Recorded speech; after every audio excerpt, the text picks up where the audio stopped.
Hatid ng FEBC, Paaralang Bayan sa Himpapawid ang Eskwela, online paaralan para sa mga bulilit ng tahanan.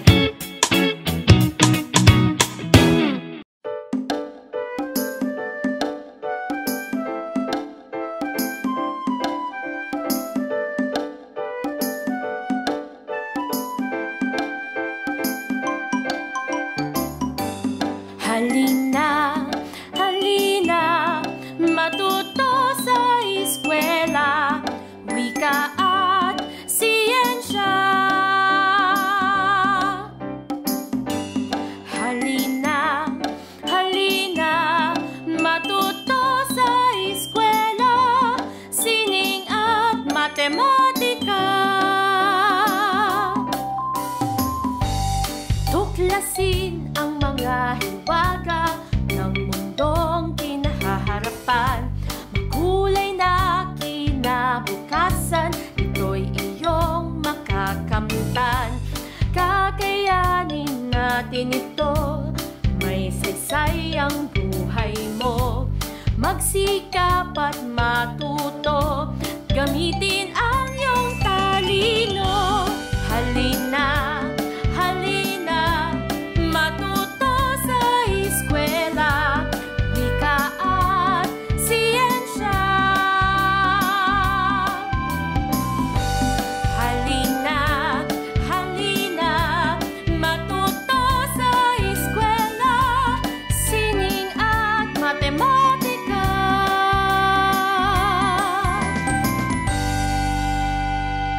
Magandang araw mga bata! Welcome sa ating online classes dito sa Eskwela, online paaralan para sa mga bulilit ng tahanan. At ang mga bulilit na yan ay kayo. Hello sa inyo! Magandang araw! Ako si Teacher Jo Alabastro at ang ating online paaralan dito sa Eskwela. Kumusta ka na? Bigyan mo nga ako ng emoji kung kamusta ka na, ano ang nararamdaman mo. Meron tayo dito, ha? Meron tayong happy face, may sad face, may like, at syempre, may wow! O, bibigyan kita ng time, ha? Para itap mo. Ano yung nararamdaman mo today? Happy face, sad face, like, o wow? Sige nga. Wow! Ang dami namang nag-happy face at ang daming nag-like at ang daming nag-wow!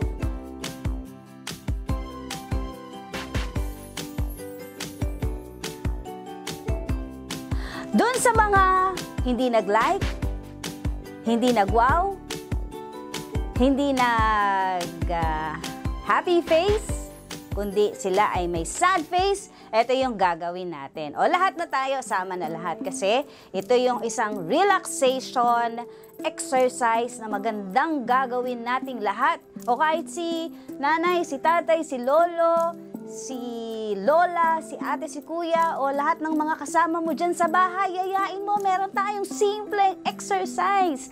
Ang simpleng exercise natin ay, ang tawag ay 4, 7, and 8. Oh, ito yung numbers ha. 4, 7, and 8. Ano ba yung 4, 7, and 8? Simple lang. I-inhale, exhale tayo. Okay? Hihinga ng malalim, tapos ilalabas ang hininga ng medyo mabagal. So, ang number, kapag hihinga ka, you will count 1, 2, 3, 4. Try natin ha. Hinga ako.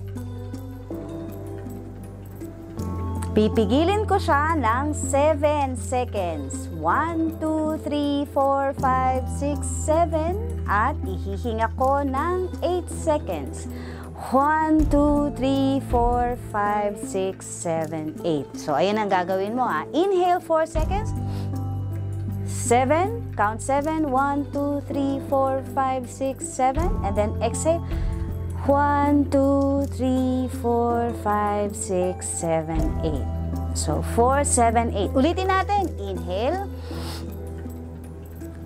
1, 2, 3, 4, 5, 6, 7. Tapos exhale. 1, 2, 3, 4, 5, 6, 7, 8. Oh, na-relax ka ba? Ganyan ang gagawin mo kapag meron kang nararamdamang hindi maganda, kagaya ng medyo naiinis ka, medyo nalulungkot ka. Inhale, exhale. Yan ang tawag dyan ay proper breathing exercise.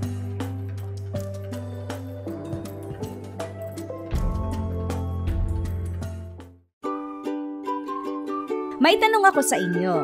Ilang taon ka na? Alam mo ba kung ilang taon ka na?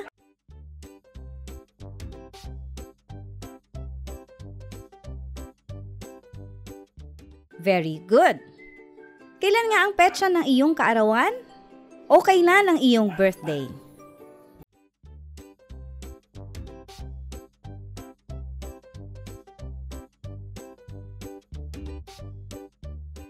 Very good. Ilan kayong magkakapatid? Ilan kayong magkakapatid?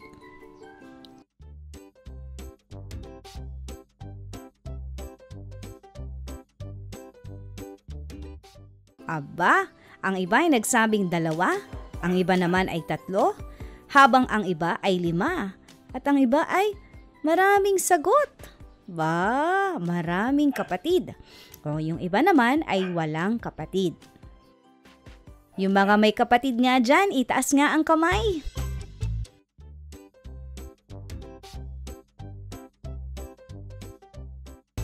Very good.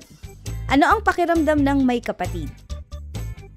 Di ba masaya na merong kapatid lalo na ngayong pandemic kasi nasa loob ng bahay at merong nakakausap at nakakalaro? Sino naman sa inyo ang mga may kapatid na baby pa?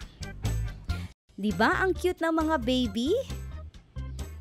Kayo rin. Galing din kayo sa pagiging baby. Cute na cute ang mga magulang nyo sa inyo nung baby pa kayo. Lalong-lalo na ngayon, syempre, medyo malalaki na. Kaya, kasama sa pag-aaralan natin ngayon ay ang pag-unawa sa behavior ng mga baby.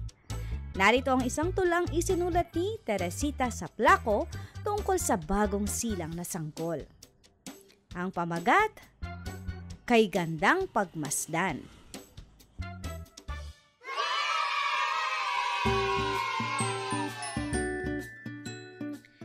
Kay gandang pagmasdan, sanggol na bagong silang. Malakas na iyak, pinawi ang hirap.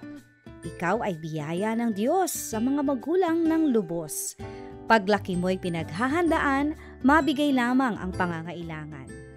Ang bilis ng panahon, kaya mo nang bumangon.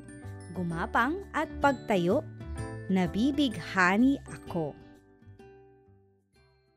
Ang ganda ng tula na ito, no, na isinulat sa atin ni Teresita Saplaco, Kay Gandang Pagmasdan. Nakita niyo ba ang mga baby picture ninyo? Di ba ang cute? Ang gandang pagmasdan? Kahit nga ang inyong mga magulang at ang lolo at lola ay tuwang-tuwa rin sa inyo. Alam niyo ba na ang isang sanggol ay wala pang kakayahan na magsalita at sabihin ang kaniyang nararamdaman kapag siya ay nagugutom o naiirita? Pinapahiwatig niya ito sa pamamagitan ng kaniyang pag-iyak. Umaasa siya sa gatas ng kaniyang ina. Ngunit, kapag ang bata ay tumuntong na sa edad na 1, nadadagdagan ang kakayahan niya. Nagsisimula na siyang maglakad at nagbabago ang kaniyang anyo. Sa edad na 3, siya ay nakakalakad at nakakakain ng mag-isa. Sa edad na 5, handa na siyang pumasok sa paaralan at matuto ng maraming aralin. Okay, sa ating natutunan, sabihin ang tamang sagot. Ilang taon ka nang matuto kang maglakad? Ilang taon ka nang matuto kang maglakad? Letter A, 2. Letter A, 2. Letter B, 3. o letter C, 4? Letter A, 2, letter B, 3, o letter C, 4? Kung ang sagot mo ay letter B, 3, tama. Ayon sa nasusulat, 3 taon.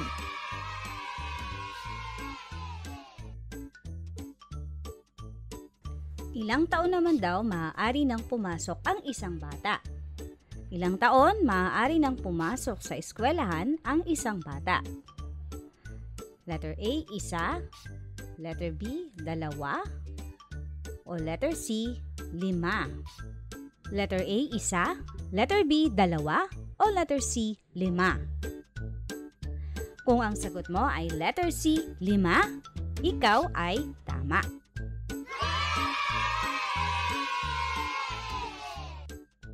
Number 3. Kanino daw umaasa ang sanggol sa kaniyang pagkain?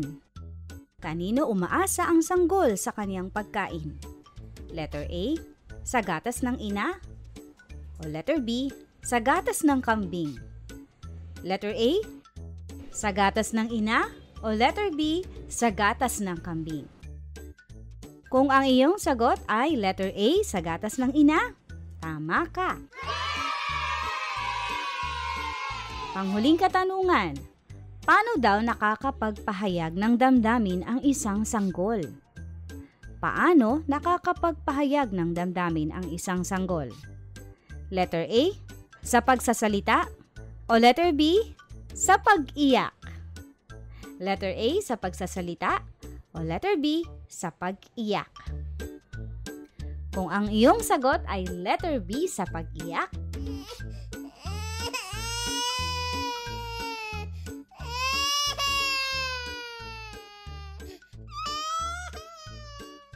ikaw ay tama. Kasi ang sanggol ay hindi pa kayang magsalita.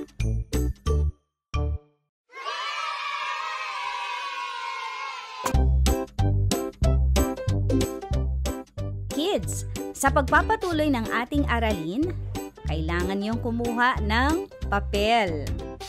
At sa inyong papel, isusulat ang iyong pangalan at sumulat ng bilang mula 1 hanggang 5. Uulitin ko.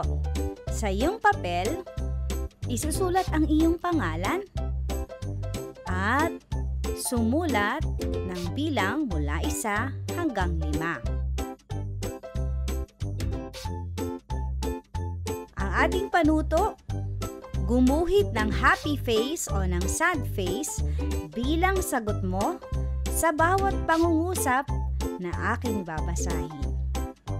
Muli, gumuhit ng happy face o kaya ng sad face bilang sagot mo sa bawat pangungusap na babasahin ko ngayon. Happy face ba o masayang mukha? Sad face o malungkot na mukha? Ready ka na?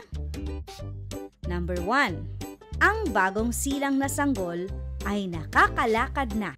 Ang bagong silang na sanggol ay nakakalakad na. Ang bagong silang na sanggol ay nakakalakad na. Anong sagot mo? Happy face o sad face? Pag-usapan natin mamaya. Number 2. Madalas matulog ang bagong silang na sanggol. Madalas matulog ang bagong silang na sanggol. Is it a happy face or a sad face? Madalas daw matulog ang bagong silang na sanggol. Happy face ba o sad face? Pangatlong tanong. Ang sanggol ay marunong nang magbasa. Ang sanggol ay marunong nang magbasa. Happy face o sad face? Ang sanggol ay marunong nang magbasa. Happy face o sad face? Ika-4 na tanong. Umiiyak ang sanggol kapag ito ay nagugutom o basa ang damit. Happy face kung totoo o sad face kung hindi totoo? Umiiyak ang sanggol kapag ito ay nagugutom o basa ang damit. Happy face o sad face? Ano kaya isusulat mo sa number 4? Panghuli, number 5. Marami pang pagbabagong mangyayari sa buhay ng sanggol habang ito ay lumalaki. Marami pang pagbabagong mangyayari sa buhay ng sanggol habang ito ay lumalaki. Happy face o sad face?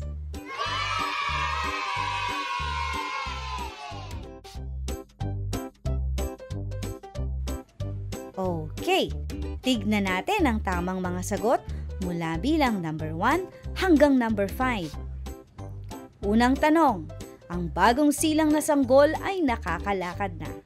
Kung ang sagot mo ay happy face, tama ka. Dahil ang bagong silang na sanggol ay hindi pa nakakalakad. Lagi lang yang nakahiga o kaya ay nakadapa. Ikalawang tanong, madalas bang matulog ang bagong silang na sanggol? Madalas matulog ang bagong silang na sanggol. Happy face o sad face? Kung ang sagot mo ay happy face, ikaw ay tama. Pangatlong tanong, ang sanggol ay marunong nang magbasa. Happy face o sad face? Marunong na bang magbasa ang baby? Kung ang sagot mo ay sad face, ikaw ay tama.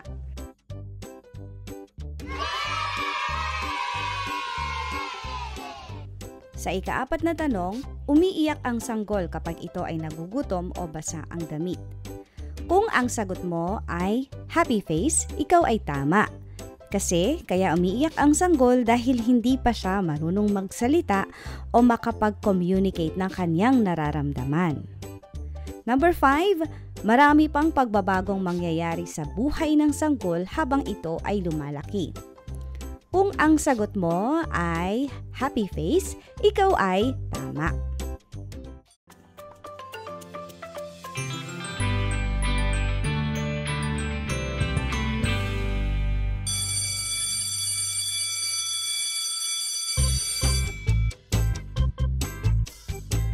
Mga bata, may gagawin tayong kakaiba. Ready na ba kayo? Okay, ipikit ang mga mata. Pikit lang, walang matutulog. Dahil sa araw na ito, sabay-sabay tayong mangangarap. O, pikit ang mata. Isipin nyo na kayo ay 20 years old o higit pa. O, pikit lang ng mata ha. Isipin ninyo na kayo ay 20 years old o mas higit pa.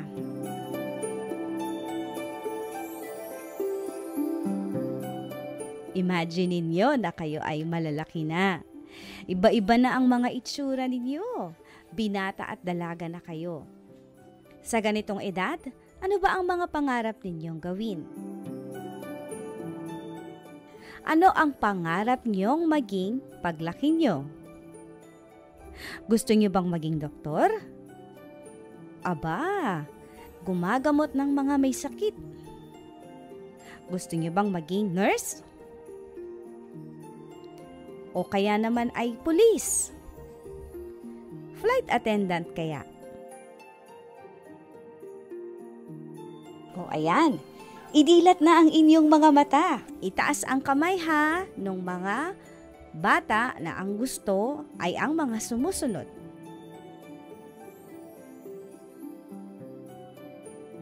Gusto mo bang maging doktor? Gumagamot ng mga may sakit? O kaya naman pulis? Gusto mo bang maging pulis? Taas ang kamay. Kaya naman, flight attendant. O kaya nurse. Gusto mo bang maging teacher? Abogado? Bombero o firefighter? Negosyante? Manager ng sariling negosyo?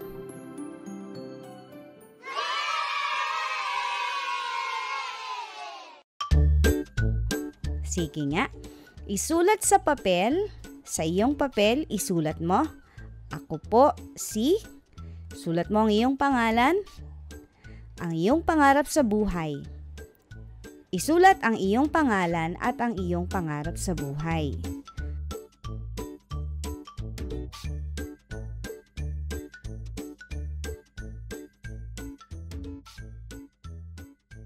Kung hindi ka pa marunong magsulat o kaya mag-spell ng trabahong pangarap mo, magpaturo ka sa nakatatanda sa bahay mo, gaya ng magulang, mga kapatid o mga pinsan. Sa iyong papel, isusulat ang pangalan mo. Ako po si... At ang pangarap ko sa buhay ay maging isang...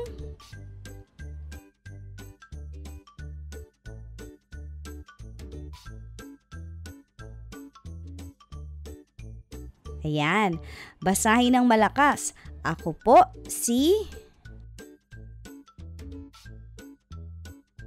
At ang pangarap ko sa buhay ay maging isang...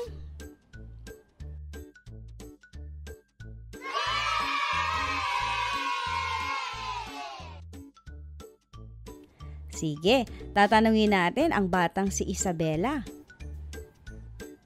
Ano kaya ang gusto niyang maging? Ako po si Isabela Cruz. Ang pangarap ko po ay maging isang mayamang negosyante. Ba, ang ganda ng pangarap ni Isabela, sana all. Umaasa ako, mga bata, na sa pagsusumikap ninyo ay makakamit ninyo ang inyong pangarap sa buhay.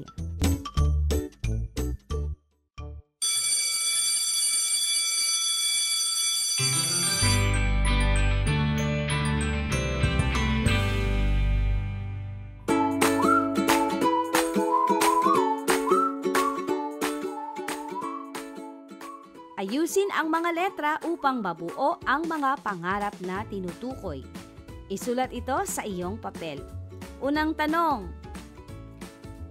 Gumagamot ng may sakit. Gumagamot ng may sakit. Ano kaya iyon? Pangalawa. Nagtuturo ng mga bata upang magbasa at magsulat. Sino kaya sila? Nagtuturo sa mga bata upang magbasa at magsulat. Pangatlong tanong, nag-aalaga ng may sakit. Sino kaya sila? Nag-aalaga ng may sakit. Ika-4 na tanong, nangangalaga ng katahimikan at kaayusan ng bayan. Sino sila? Nangangalaga ng katahimikan at kaayusan ng bayan. At ika-5, nagbubunot at nangangalaga ng ngipin. Sino kaya ang mga ito?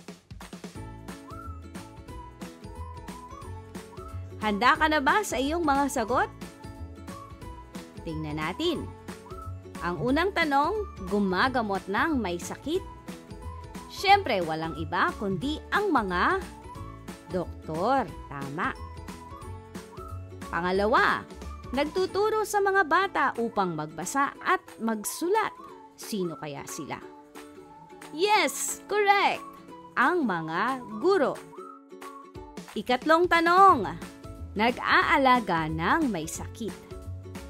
Tama, sila ang mga nurse. Ika-4, nangangalaga ng katahimikan at kaayusan ng bayan. Sino daw sila? Walang iba kundi ang mga pulis. Tama.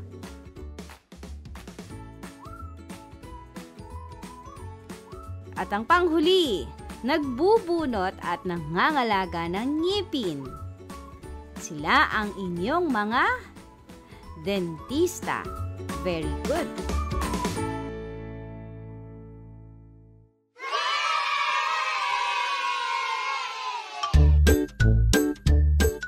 Mayroon pa tayong ilang mga pagsasanay, kids. Isulat sa papel ang sagot sa tanong. Una, ito ang unang titik sa salitang papel. Ano ang unang titik sa salitang papel? Yan ang isasagot mo sa iyong papel ngayon. Yan ang question number 1. Ano ang unang titik sa salitang papel? Ano nga kaya? Kung ang iyong sagot ay letter P o P, para sa salitang papel, ikaw ay tama. Pangalawang tanong. Ano ang unang titik sa alpabeto? Ano raw ang unang titik sa alpabeto? Kung ang iyong sagot ay letter o letter A para sa salitang alpabeto, ikaw ay tama. Ikatlong tanong. Ano daw ang pangatlong titik sa salitang pinto? Ano ang pangatlong titik sa salitang pinto? Kung ang sagot mo ay letter N, ikaw ay tama. Ikaapat. Ano ang huling titik sa salitang ilong? Ano daw ang huling titik sa salitang ilong? Kung ang sagot mo ay letter G, ikaw ay tama. Ilong.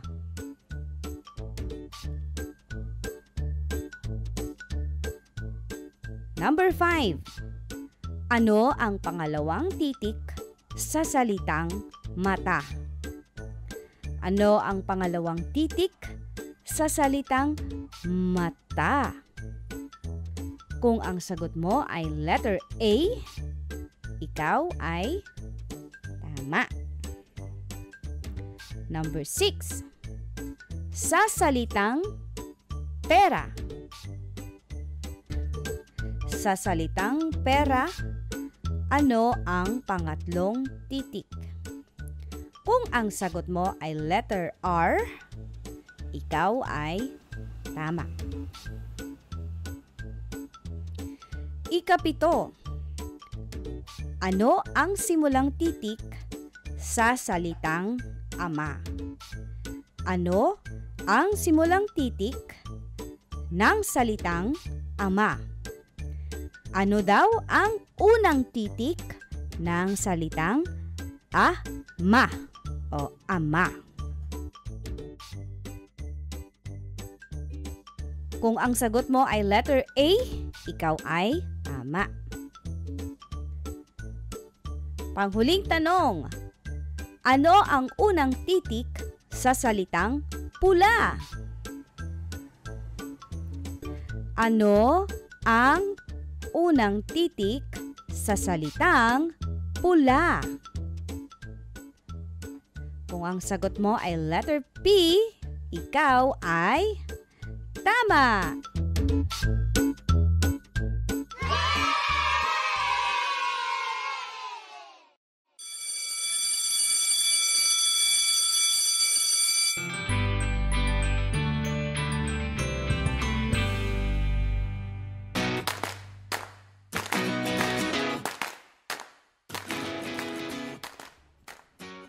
Meron akong ipapakilalang mga sikat at matatagumpay na mga tao. Kilala niyo ba siya? Si Gat Jose Rizal, ang pambansang bayani ng Pilipinas.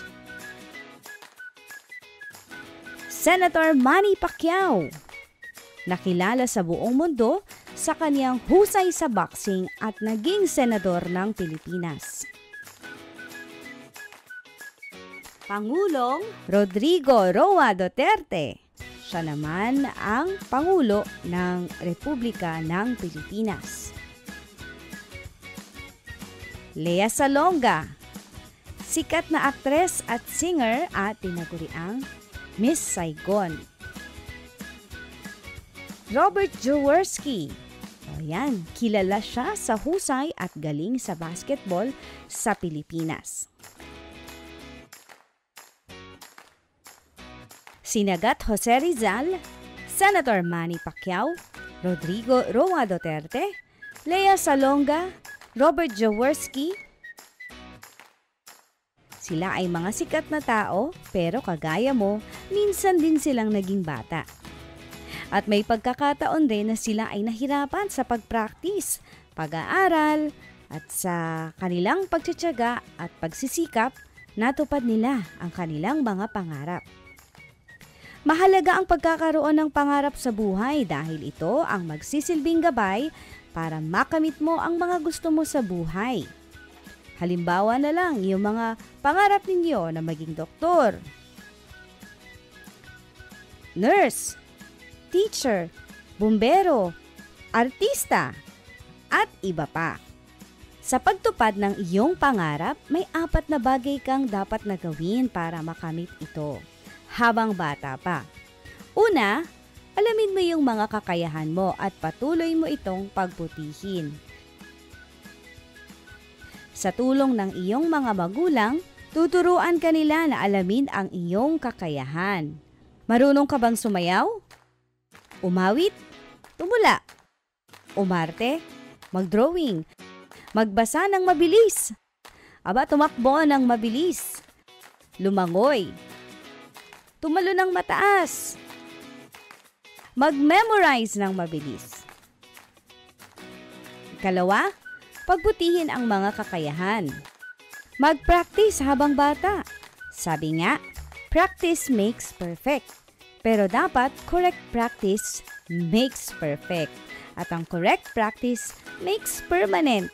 Nagiging permanente ang skill sa tamang pag-e-ensayo. Ikatlo, mag-aral kang mabuti.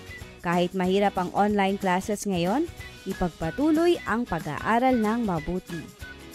At ika-4, magsumikap at magtiyaga. Maging matatag sa pagharap sa anumang pagsubok na dumating dahil sa pamamagitan nito, magtatagumpay ka sa pagkamit ng iyong pangarap.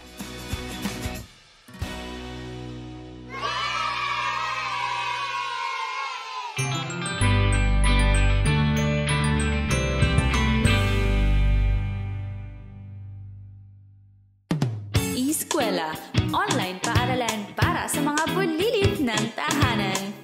Mabuti pa rin si God. May COVID-19 o wala. Yan ang tinuturo sa akin nila Mami and Daddy nang magkaroon kami ng COVID-19 sa family.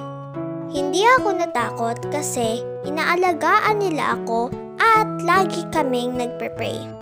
Kaya po, ingat po tayo lagi. Paglalabas, wear face mask, face shield, at mag-physical distancing. At syempre, ang mga batang kagaya ko ay bawal pa rin lumabas para ligtas. Mga magulang at teachers, saludo po kami sa pag-empower ninyo sa mga kabataan para manatiling positibo sa buhay sa gitna ng pandemya. Paalaalang hatid ng inyong 702 DZAS FEBC Radio TV. Hatid ng FEBC, Paaralang Bayan sa Himpapawid ang Eskwela, online paaralan para sa mga bulilit ng tahanan. Magandang araw mga bata! Welcome sa Eskwela, online paaralan para sa mga bulilit ng tahanan. Ako si Teacher Jo na masaya lagi na makasama kayong lahat dito sa ating Eskwela, online paaralan para sa mga bulilit ng tahanan. Kayo ba? Masaya ba kayo sa ating Eskwela? Kung happy ka nga, taas nga ang kamay. Taas ang kamay. Kung bibigyan mo si Teacher John ng emoji, anong ibibigay mo? Taas nga ang kamay kung happy face. Aba, maraming nag-happy face. Taas nga ng kamay kung medyo sad face. Wow, meron din. Taas ang kamay naman ng mga naka-wow face. Ayan, marami rin. At itaas ang kamay kung may mga nag-like. Thank you sa inyong pag-like. Thank you rin sa inyong happy face. Thank you rin sa inyong wow face. At hopefully, sa susunod na mga minuto, magiging happy face na kayong lahat. At bago tayo magsimula, paki-like and subscribe naman ang ating Exemplars YouTube kasi nandun lahat ng mga lesson natin. Lahat ng mga episode ng e-eskwela, makikita ninyo doon. Aasahan namin ang pag-like ninyo, ha?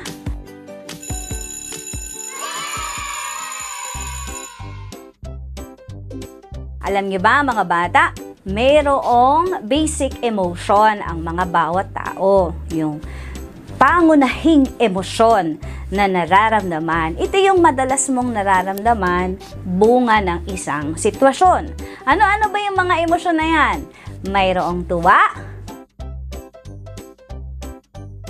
may takot, may lungkot, at may galit.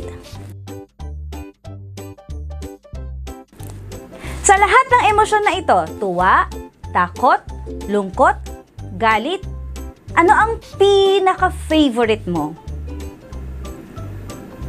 Ako, ang pinaka-favorite ko ay tuwa.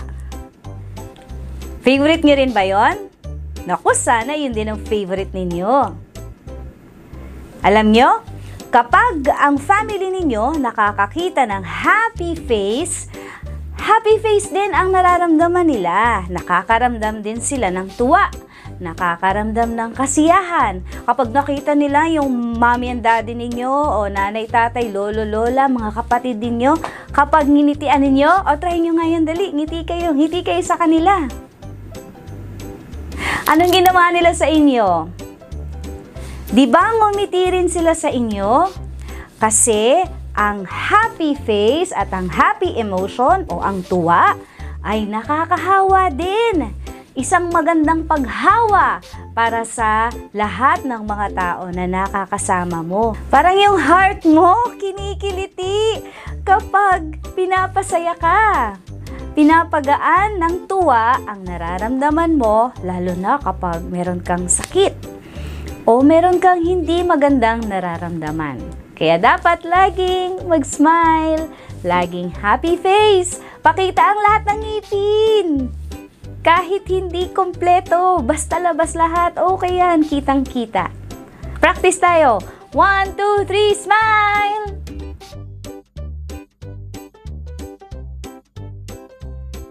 At sa inyong pagngiti, sabihin nyo sa akin, ako si, yung pangalan ninyo. Ako ay isang batang masayahin. O, ikaw nga. Ako si... Pangalan mo?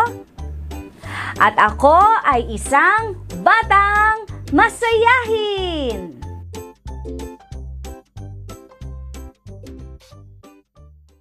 Anong naramdaman mo kapag nakatanggap ka ng regalo? Kung ang sagot mo ay letter B, tuwa, tama ang sagot mo. Di ba lahat naman tayo masaya kapag nakakatanggap ng regalo at kapag nakatanggap ka ng regalo, anong dapat mong isagot?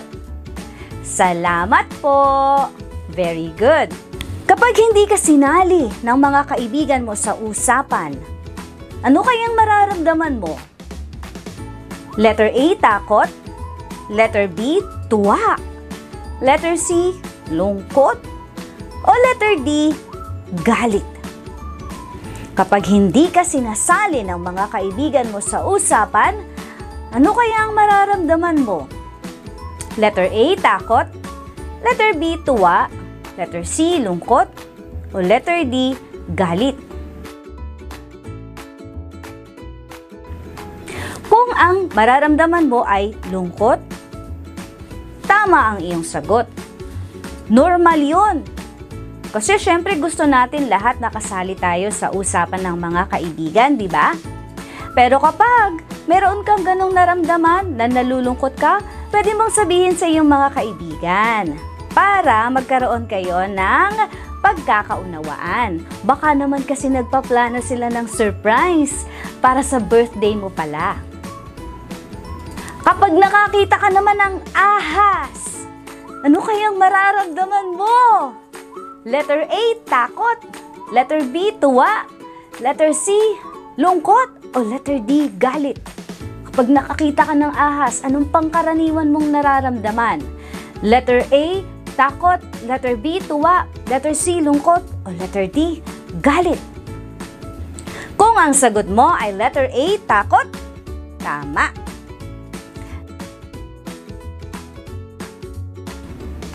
Kung kinurot ka ng kaibigan mo, aray, kupo. Anong una mong mararamdaman? Letter A, takot. Letter B, tuwa. Letter C, lungkot. O letter D, galit. Letter A, takot. Letter B, tuwa. Letter C, lungkot. O letter D, galit. Kung ang sagot mo ay galit, tama ang iyong sagot. Kasi yan yung initial mo na reaksyon. Nararamdaman ng dibdib mo, ay parang nagagalit ako kasi ang sakit nung pagkurot sa akin. Pero kapag kinurot ka at nakitan siguro sa'yo, patawarin mo na. Lalo na kung nag-sorry naman sa'yo. At kung ikaw naman yung nakakurot, anong dapat mong sabihin? Tama! Magsabi ka ng sorry. Mga bata, alam niyo ba yung kantang Kung Ikaw Ay Masaya, Tumawa Ka? Alam niyo? Okay, sige, kakanta tayo. Parang maraming nakakaalam ng kanta na to Ready, sing! Kung ikaw ay masaya, tumawa ka. Ha ha ha! Kung ikaw ay masaya, tumawa ka. Ha ha ha! Kung ikaw ay masaya, buhay mo ay sisigla. Kung ikaw ay masaya, tumawa ka. Ha ha ha! O kayo naman. Kung ikaw ay masaya, tumawa ka. Kung ikaw ay masaya, tumawa ka. Kung ikaw ay masaya, buhay mo ay sisigla. Kung ikaw ay masaya, tumawa ka. Very good! O dadagdagan pa natin, syempre. Kung ikaw ay masaya, pumalakpak. Kung ikaw ay masaya, pumalakpak. Kung ikaw ay masaya, buhay mo ay sisigla. Kung ikaw ay masaya, pumalakpak. Dadagdagan natin. Kung ikaw ay masaya, syempre may pagpadyak pa. Pero kung may natutulog sa inyo ng mga kasama sa bahay, mahina lang ang padyak, ha? Okay, ready? Kung ikaw ay masaya, pumadyak ka. Kung ikaw ay masaya, pumadyak ka. Kung ikaw ay masaya, buhay mo ay sisigla. Kung ikaw ay masaya, pumadyak ka. Isa pa. Kung ikaw ay masaya, pumadyak ka. Kung ikaw ay masaya, pumadyak ka. Kung ikaw ay masaya, buhay mo ay sisigla. Kung ikaw ay masaya, pumadyak ka. Yay! Very good! O, lahat na ba kayo masaya? Lahat na ba happy face? O, taas nga ang kamay ng happy face na! Ayan, ang dami na! Thank you! Dahil happy face na kayo lahat, meron akong ikukwento. Napakasayang story. Kaarawan ni Ana. Kaya kumpleto ang kanyang pamilya. Ikaw ba birthday mo ngayon? O kung birthday mo ngayon, happy birthday to you! Maligayang kaarawan sa'yo, sana ay masaya ka ngayong araw na to. Sa pagpapatuloy ng ating kwento, birthday ni Ana, nandun si nanay, tatay, ate at kuya para siya ay batiin at kantahan ng maligayang bati, maligayang bati. Maligaya, maligaya, maligayang bati. At ang bawat isa ay nag-abot ng mga iba't iba at munting regalo kay Ana. Nagdasal at nagpasalamat si Ana sa Diyos bago sila kumain. Tuwang-tuwang si Ana dahil niluto ni nanay ang paborito niyang spaghetti. At bumili din ng lechon manok si tatay. Masayang-masaya si Ana kaya nagpasalamat siya sa kanilang lahat dahil naalala nila ang kaniyang kaarawan. Naintindihan niyo ba ang kwento? Kung naintindihan niyo, meron akong ilang mga tanong. Sino ang may kaarawan? Sino ang may kaarawan? Letter A, Kara. Letter B, Ana. Letter C, Daniel. Sino daw ang may kaarawan? Letter A, Kara. Letter B, Ana. O letter C, Daniel.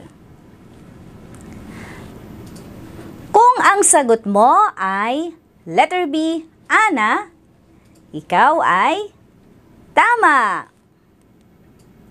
Ano ang naramdaman ni Ana sa kaniyang kaarawan? A, tuwa. B, lungkot. C, takot. O letter D, galit.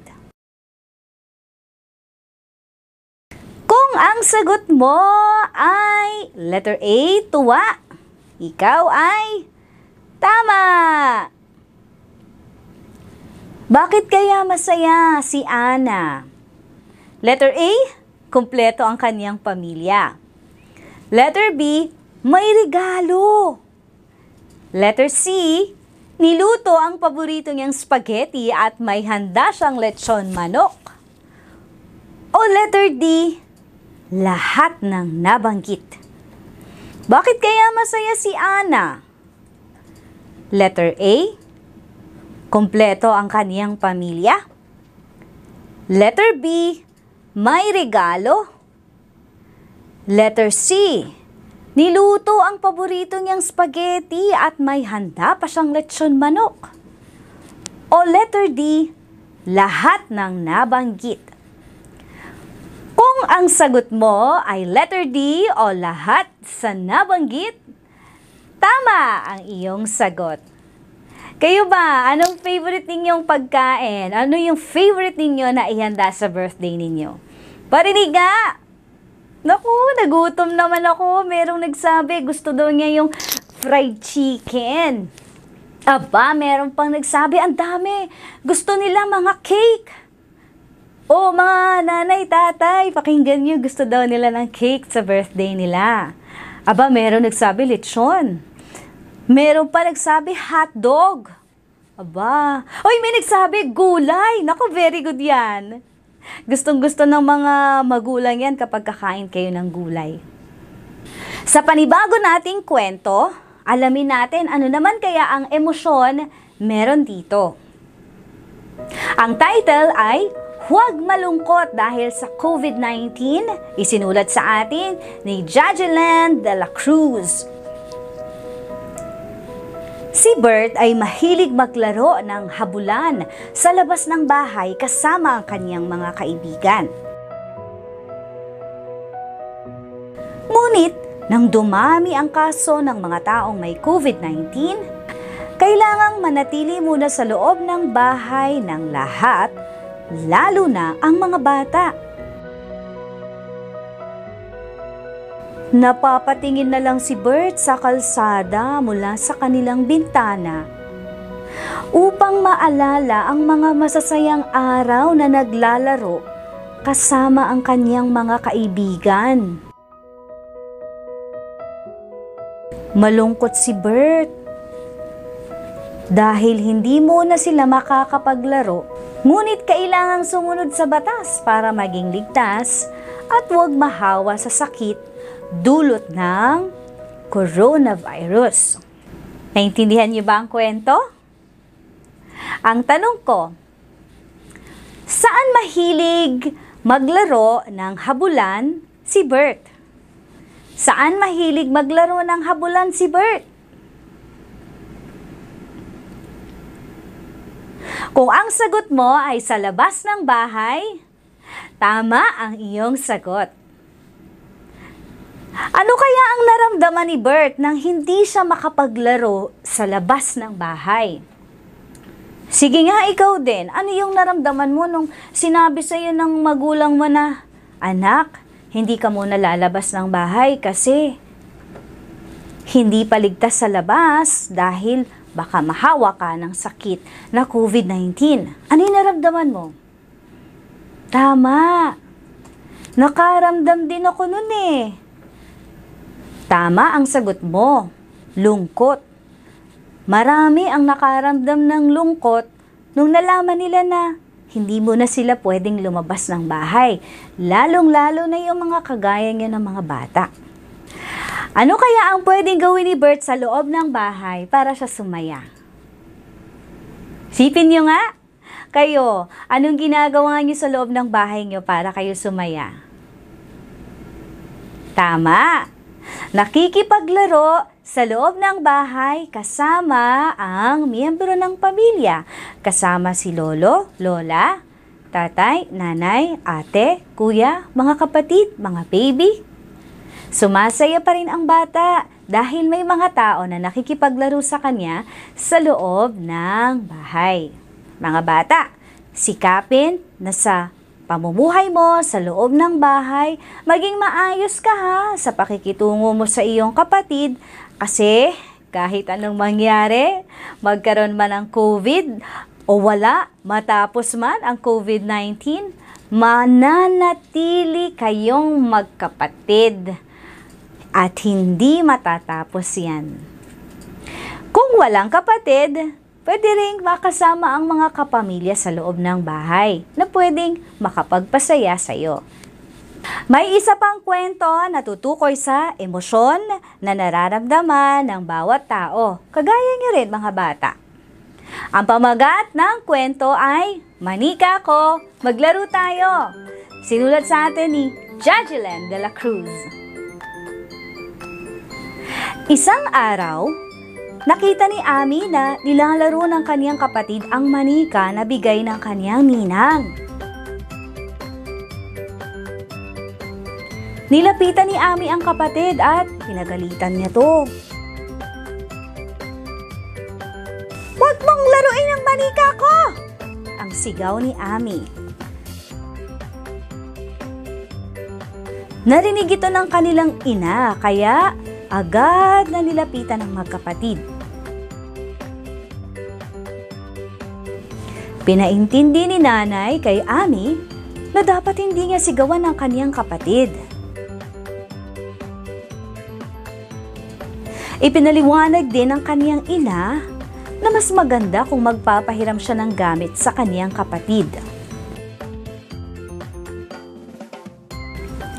Kinausap din ng ina ang kapatid ni Ami ay na dapat magpaalam muna siya sa may-ari bago gamitin ang mga bagay na hindi sa kanya.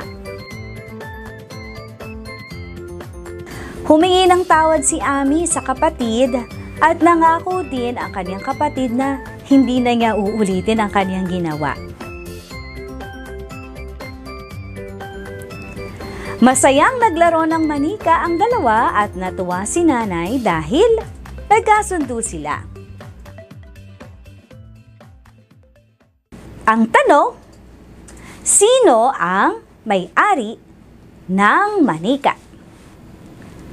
Sino ang may-ari ng manika? Kung ang sagot mo ay Ami, ikaw ay tama. Ano raw ang naramdaman ni Ami nang makita ang manika na nilalaro ng kanyang kapatid? Ano daw yung naramdaman ni Ami? Ikaw ba, ano nararamdaman mo kapag nilalaro ng kapatid mo yung laruan mo tapos hindi nagpaalam sa'yo? Tama. Yung iba ay nagagalit. Yan yung natural na emosyon. Talagang parang merong tinik sa iyong dibdib at merong nararamdaman kang kakaiba, ang tawag doon ay galit. Kung ikaw si Ami, magagalit ka ba sa iyong kapatid? Dapat ka bang magalit sa iyong kapatid? Kung ang sagot mo ay hindi, tama naman ang sagot mo. Hindi dapat magalit sa kapatid dahil kapatid mo yon at pwede mo namang i-share ang iyong laruan. Kung ikaw naman, yung kapatid ni Ami, ano yung pwede mong gawin para hindi magalit sa iyo ang kapatid mo?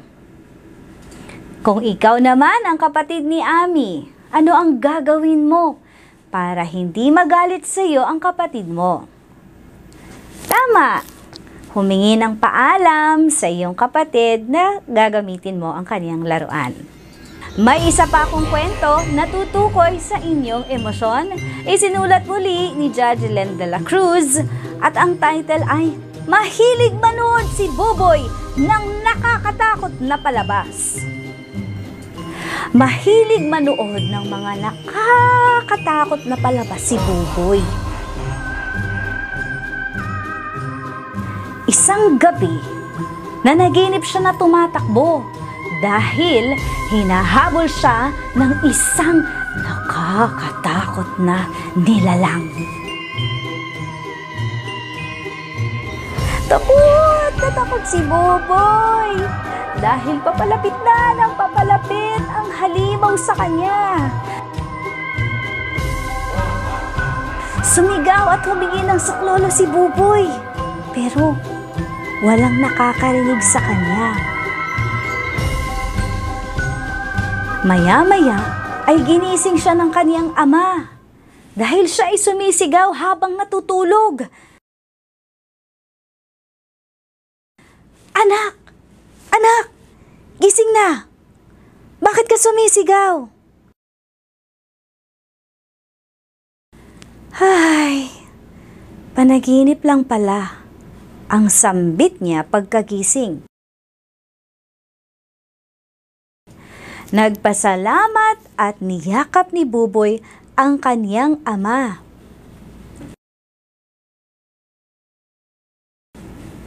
Tatay, magmula ngayon, hindi na ako manunood ng mga nakakatakot na palabas. Ano ang madalas na panoorin ni Buboy? Tama! Mga palabas na nakakatakot.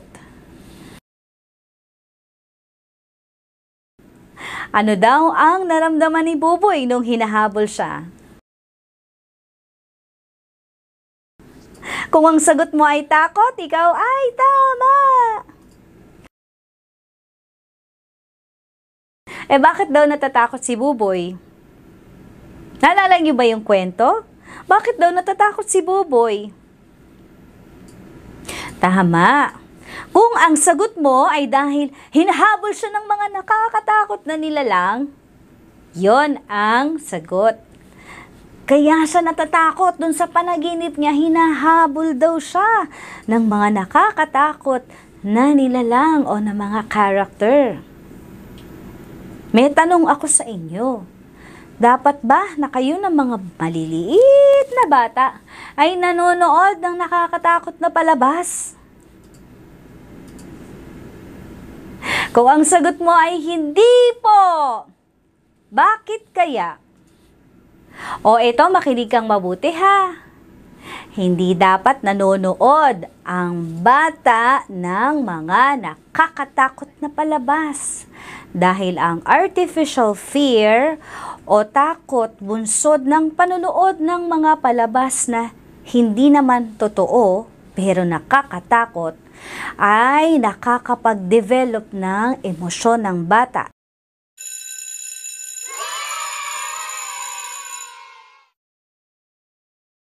Sa apat na kwento na inyong narinig, ano ba yung mga emosyon na natutunan natin? Doon sa birthday, syempre merong tuwa. Doon sa mga kaibigan na pinag-uusapan, yung isang kaibigan sa likuran niya tapos hindi siya kasali, anong naramdaman? Lungkot. Dun sa isang kwento na magkapatid sila, tapos yung kapatid niya, pinaglaruan yung manika niya nang hindi nagpaalam sa kanya. Anong emosyon? Galit. At yung panghuli, yung kay Bert, yung mahilig siyang manood ng mga palabas na nakakatakot. Anong emosyon yon? Tama. Takot. Kapag masaya ang pangyayari, kagaya ng birthday mo o kaya Pasko, ang mararamdaman ay tuwa. Kapag nakakita ka ng ahas o mga pangyayaring nakapagbibigay sa iyo ng kaba o nanlalamig ang iyong kamay, bumibilis ang tibok ng iyong puso, ang tawag dyan ay takot. Lungkot. Ito naman yung nararamdaman ng maraming bata ngayon kasi hindi sila makalabas ng bahay, hindi makapasok sa school, hindi makita si Teacher Joe. Hindi. Yung ibang mga teacher ninyo sa school, hindi nyo makita. Nalulungkot kayo. Pero may online naman. Merong e-eskwela, online paaralan para sa inyo, para sa mga bulilit ng tahanan. Ginagawa namin ito para kayo ay sumaya at malabanan ang lungkot. And lastly, galit. Kapag merong mga bagay na ginagawa na labag sa inyong loob.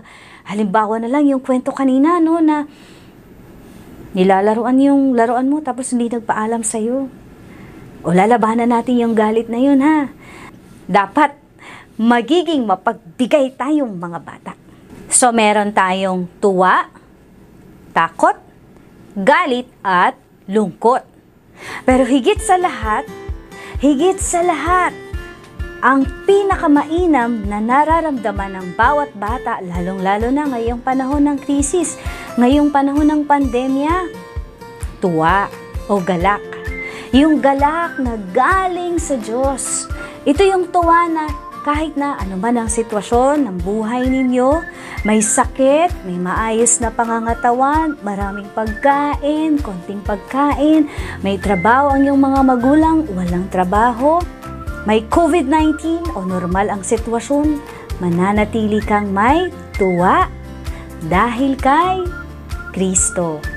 Paalaala nga sa atin sa mga awit 94 verse 19, kapag ako ay ginugulo ng maraming suliranin, ang wagas na pag-ibig mo ang umaaliw sa akin.